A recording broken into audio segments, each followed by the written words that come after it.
السلام عليكم ورحمة الله تعالى وبركاته. أيها الإخوة الكرام، من مشكاة النبوة. أخرج الإمام مسلم رحمه الله تعالى في صحيحه عن أبي أيوب رضي الله تعالى عنه أن رسول الله صلى الله عليه وسلم قال: من صام رمضان ثم أتبعه 6 من شوال كان كصيام الدهر، أو كما قال عليه الصلاة والسلام.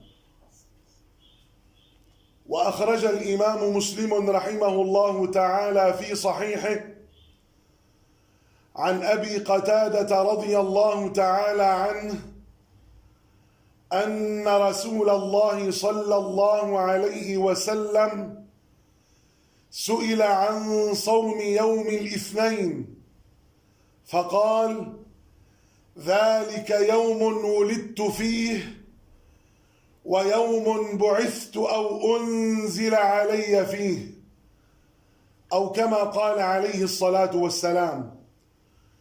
ومعنى قوله أو أنزل علي فيه أي نزل الوحي علي فيه.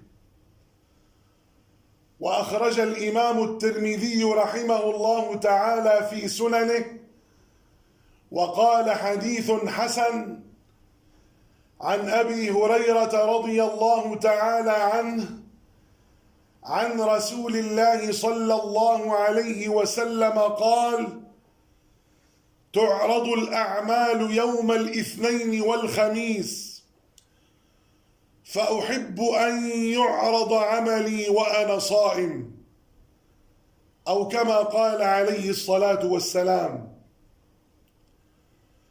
وأخرج الإمام الترمذي رحمه الله تعالى في سننه وقال: حديث حسن، عن عائشة رضي الله تعالى عنها قالت: كان رسول الله صلى الله عليه وسلم يتحرى صوم الاثنين والخميس.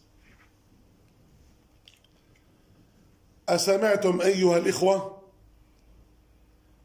أسمعتم إلى الأجر والثواب العظيم لمن يصوم 6 من شوال بعد صيام شهر رمضان المبارك، ولمن يصوم يوم الاثنين ويوم الخميس؟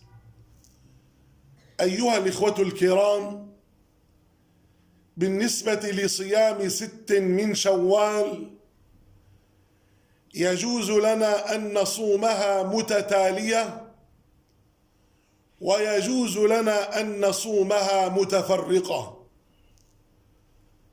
نسأل الله أن يتقبل منا ومنكم الصيام والقيام وصالح الأعمال.